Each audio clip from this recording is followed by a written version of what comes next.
feels like I'm standing in a timeless dream.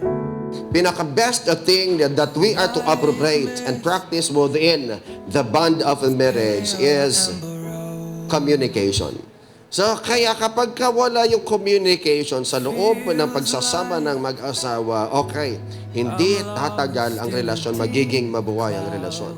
There must be a good communication. Touch and discovering you.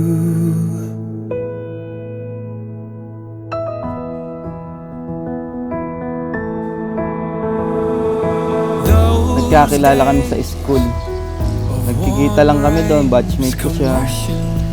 Kabilang room siya, doon sa kabilang room ako. Hanggang sa nakita ko siya na napaibig ako.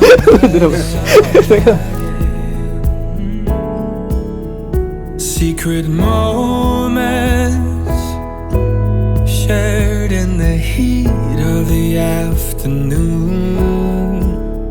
Out of the stillness, soft spoken words.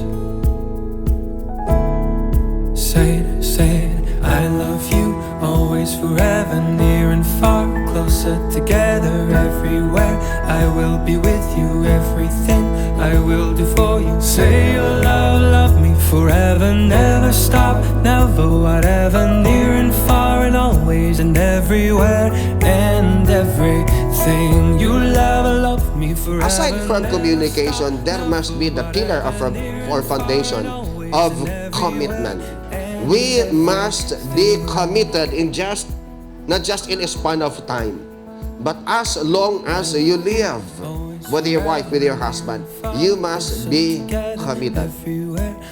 Joy, thank you for everything. Thank you sa pagmamahal, sa pagtsatsaga. Ito na yung part na magkakaisa na tayo, magkakasal na tayo. Thank you. I love you. Happy anniversary. Got a lot of lessons left to learn, but I'm not even close.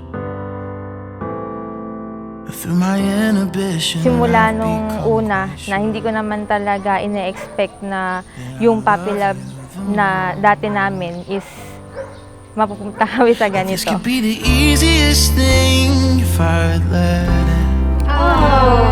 But I'm too afraid of losing. Pwede natin balikan ang nakalipas upang alalahanin ang mga memories na pag nakita natin at pinanood sa flash live na ito, alam kong mapapangiti tayo. Salamat, Miss Juan. Mahal na mahal kita. Enjoy your day. But I know a love like this doesn't come around every day, and I just can't bring myself to give up right now. Not this way, 'cause I love you and I wanna hold you when we're old and gray. Oh, a love like this don't come around every day.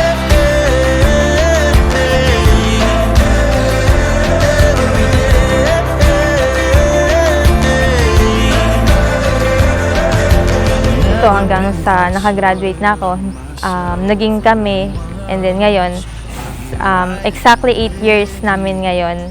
Ito na yung day namin. So I put my hesitations on the shelf, 'cause this is what I choose.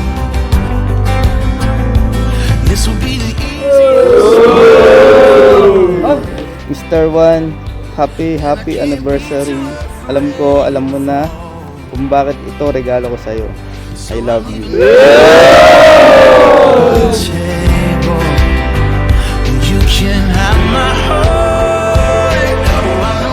Hi, Mr. Juan.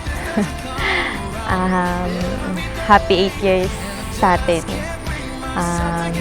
Happy 8 years of love, away, hindi pagkakaintindihan. Doon tayo pinatibay ni Lord. Hiling ko lang na sana kung ano yung ngayon natin, sana ganun pa din tayo hanggang sa pagtanda natin. And salamat sa'yo kasi lagi kang nandyan para sa akin. Salamat kasi ikaw yung tao na walang sawang pumili sa akin araw-araw kahit sa mga panahon na hindi ako kapili-pili. Nanatili ka pa rin sa akin.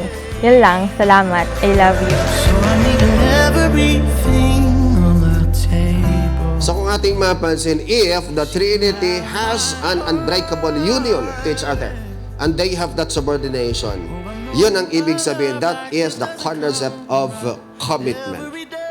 Ronel, ihanda mo na ang iyong sarili. Not this way.